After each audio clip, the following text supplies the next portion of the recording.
ഒരിക്കൽ ഒരു രാജാവ് തന്റെ മന്ത്രിയും സേനാനായകരോടുമൊപ്പം നായാട്ടിനിറങ്ങി. കാടിന്റെ നിഗൂഢതയിൽ അവർ പരസ്പരം മറന്ന് പല മൃഗങ്ങളെയും വേട്ടയാടി. പക്ഷേ എത്ര മൃഗങ്ങളെ കൊന്നിട്ടും രാജാവിന് മതിയായില്ല. അദ്ദേഹം ആ വിനോദം തുടർന്നുകൊണ്ടേയിരുന്നു. ഒടുവിൽ രാജാവ് ഒരു സത്യം മനസ്സിലാക്കി. താൻ കൊടുങ്കാട്ടിൽ ഒറ്റപ്പെട്ടിരിക്കുന്നു. മന്ത്രിയും സേനാനായകരും എവിടെയെന്നറിയാൻ അദ്ദേഹം തന്റെ കുതിരയെ കാടിന്റെ പല ഭാഗത്തേക്കും ഓടിച്ചുകൊണ്ടേയിരുന്നു. പക്ഷേ അവരെക്കുറിച്ച് യാതൊരു വിവരവും കിട്ടിയില്ല. നിരാശനായ രാജാവ് ആകെ ക്ഷീണിതനായിരുന്നു. അദ്ദേഹം കുതിരപ്പുറത്തിനിറങ്ങി അടുത്തു കണ്ട മരച്ചുവട്ടിൽ വിശ്രമിച്ചു. അപ്പോഴാണ് രാജാവിന്റെ കണ്ണീർ ആ തെളിനീർ പൊയ്ക ഉടക്കിയത്.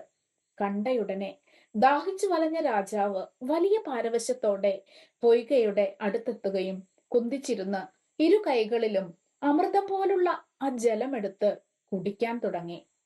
ദാഹം മാറിയപ്പോൾ ക്ഷീണം അകറ്റാനായി അദ്ദേഹം ആ പൊയ്കയിലേക്ക് ഇറങ്ങി വെള്ളത്തിലേക്കൊന്ന് മുങ്ങാങ്കുഴി ഇട്ടു. ഉടനെ അത് സംഭവിച്ചു.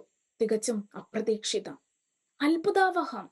കാരണം രാജാവിന്റെ ആന്തരികവും ബാഹ്യവുമായ ഓരോ അവയവങ്ങളും സ്ത്രീ സമാനമായി മാറിയിരുന്നു. വെള്ളത്തിൽ നിന്ന് മുകളിലേക്ക് ഉയർന്ന രാജാവ് തന്റെ കൈകളിലേക്ക് ഉറ്റുനോക്കി. അദ്ദേഹം ഞെട്ടിപ്പോയി. ബലിഷ്ഠമായ യുദ്ധം ചെയ്ത് താഴമ്പിച്ച തന്റെ ഉരുക്കുമുഷ്ടികൾ താമരത്തണ്ടുപോലെ മൃദുവായി തീർന്നിരിക്കുന്നു. വിരിഞ്ഞ വക്ഷസ് കൂമ്പി താമര മുട്ടുപോലെയായി. ഷോൾഡറിലേക്ക് വീണു കിടന്നിരുന്ന ചുരുണ്ട മുടിച്ചുരുളുകൾ പൊടുന്നനെ നീണ്ടു നീണ്ട് കൊലുന്നനെ നിതംബം വരെ എത്തി.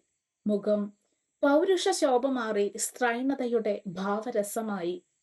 കണ്ണുകൾ വൈശാഖിയിലെ ആകാശം പോലെ വിസ്തൃതം.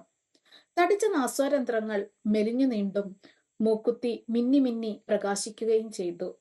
രോമാവൃതമായ ശരീരം മിനുപ്പും മൃദുവുമായി തീർന്നു. രാജാവ് എല്ലാ അർത്ഥത്തിലും ഒരു സുന്ദരിയായ സ്ത്രീയായി മാറി. അദ്ദേഹം അമ്പരപ്പോടെ തന്റെ രൂപത്തെ വീണ്ടും വീണ്ടും വീക്ഷിച്ചു. തന്നിലെ പുരുഷൻ മറ്റെവിടെയോ അപ്രത്യക്ഷമായെന്നും താൻ ഒരു സ്ത്രീയായി പൂർണ്ണമായി മാറിയെന്നും രാജാവിന് ബോധ്യപ്പെട്ടു. ഇടറിയ കാൽപാദങ്ങൾ പൊയ്കയിൽ നിന്ന് പുറത്തേക്ക് ഇറങ്ങി. അപ്പോൾ മറ്റൊന്നുകൂടി സംഭവിച്ചു. തന്റെ സന്തത സഹചാരിയായ കുതിര തന്നെ നിർനിമേഷനായി നോക്കി നിൽക്കുകയാണെന്നും അപരിചിതയായ തന്നെ കണ്ടപ്പോൾ അത് ആദ്യം പരിഭ്രമിച്ച് പിന്മാറിയും പിന്നീട് പ്രണയപാരവശ്യത്തോടെ പുരുഷനായ കുതിര തന്നെ സമീപിച്ച് തന്റെ ചുണ്ടുകൊണ്ട് സ്പർശിക്കുന്നതും ചുംബിക്കുന്നതും രാജാവിന് മനസ്സിലായി. പക്ഷെ ഇടയ്ക്കെപ്പോഴോ രാജാവിന്റെ ചിന്തകൾ കൊട്ടാരം വരെ എത്തി. തന്റെ ഭാര്യ. അദ്ദേഹം നടുങ്ങി. കൊട്ടാരം, കൊട്ടാരവാസികൾ, മക്കൾ, അവർ എങ്ങനെയാണ് സ്ത്രീയായ തന്നെ സ്വീകരിക്കുക? അദ്ദേഹത്തിന്റെ ചിന്തകൾ ഭ്രാന്തമായി.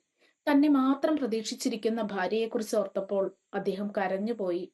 പിന്നെ തന്റെ മക്കൾ. ഉത്തരം കിട്ടാത്ത സമസ്യകൾ അദ്ദേഹത്തിന്റെ മുന്നിൽ തലകുനിച്ചു നിന്നു. പിന്നെ വിറയ്ക്കുന്ന പാദങ്ങളോടെ കുതിരയെ ആ കാട്ടിൽ തന്നെ ഉപേക്ഷിച്ച് എങ്ങോട്ടേക്കെന്നില്ലാതെ അദ്ദേഹം നടന്നു. നടന്ന് നടന്ന് ക്ഷീണിച്ച് രാജാവായി മാറിയ സ്ത്രീ ഒരു ആശ്രമത്തിന്റെ മുന്നിലെത്തി. തന്റെ കടുത്ത അനുഭവങ്ങൾ ആ ആശ്രമവാസികളോട് പറയുകയും തന്നെ ഒരു അഭയാർത്ഥിയായി സ്വീകരിക്കണമേ എന്ന് അപേക്ഷിക്കുകയും ചെയ്തു. അവർ സന്തോഷപൂർവ്വം അയാളെ സ്വീകരിച്ചു. പിന്നീട് അവൾ അവിടുത്തെ ഒരംഗമായി മാറി. ആശ്രമത്തിലെ ജോലികൾ ഓരോന്നായി സസന്തോഷം ചെയ്യാൻ തുടങ്ങി. കൊട്ടാരവും പത്നിയും മക്കളും രാജാവായ സ്ത്രീയുടെ മനസ്സിൽ മായാൻ തുടങ്ങി. പക്ഷേ അതൊരു വേദനയായി കട്ട പിടിച്ച് കിടന്നിരുന്നു. ഇനി താൻ ഈ രൂപത്താൽ കൊട്ടാരത്തിലേക്കില്ല എന്ന് അദ്ദേഹം ഉറപ്പിച്ചു. കൊട്ടാരത്തിലെ അവസ്ഥ അതിലും പരിതാപകരമായിരുന്നു. രാജാവിന്റെ തിരോധാനം കൊട്ടാരത്തെ ആകെ ദുഃഖത്തിലാഴ്ത്തി. നാഥനില്ല കളരി പോലെയായി അത്. പിന്നീട് യുവരാജാവായി അദ്ദേഹത്തിന്റെ അനുജനെ തിരഞ്ഞെടുത്തു. അപ്പോഴും നിറഞ്ഞ കണ്ണുകളോടെ രാജ്ഞിയും മക്കളും രാജാവിനായി കാത്തുകൊണ്ടേയിരുന്നു. ആശ്രമത്തിൽ പിന്നീട് മാറ്റങ്ങളുടെ ഘോഷയാത്രയായിരുന്നു. സ്ത്രീയായ രാജാവ് ആശ്രമവാസിയായ ഒരു പുരുഷനെ വിവാഹം കഴിക്കുകയും അതിലവർക്ക് മക്കൾ ഉണ്ടാവുകയും ചെയ്തു. അങ്ങനെ തന്റെ ഭൂതകാല ഓർമ്മകളെല്ലാം മണ്ണിട്ട് മൂടി രാജാവ് പുതിയ ജീവിതത്തിൽ സംതൃപ്തനായി. മുമ്പ് തന്നിൽ നിന്ന് തന്റെ ഭാര്യ അനുഭവിച്ച പ്രണയവും സ്നേഹവും ഇപ്പോൾ മറ്റൊരു പുരുഷനിൽ നിന്ന് താൻ അനുഭവിക്കുകയാണ്. മാതൃത്വത്തിന്റെ സ്നേഹവാത്സല്യ ചുരത്തലുകൾ മക്കളുടെ പോലെ തന്നെ അദ്ദേഹത്തെയും സ്വർഗതുല്യമായ ജീവിതത്തിലേക്ക് നയിച്ചുകൊണ്ടേയിരുന്നു. പക്ഷെ ദുരന്തം അവിടെയും അവസാനിച്ചില്ല. ഒരു യുദ്ധസമാനമായ സാഹചര്യം സൃഷ്ടിക്കപ്പെടുകയും അതിൽ രാജാവ് പുരുഷനായി ജീവിച്ചതിലുള്ള മക്കളും സ്ത്രീയായി ജീവിച്ചതിലുള്ള മക്കളും അതിദാരുണമായി കൊല്ലപ്പെട്ടു. അതീവ ദുഃഖിതനായ രാജാവിന്റെ മുന്നിൽ സാക്ഷാൽ ദേവേന്ദ്രൻ പ്രത്യക്ഷപ്പെട്ടു.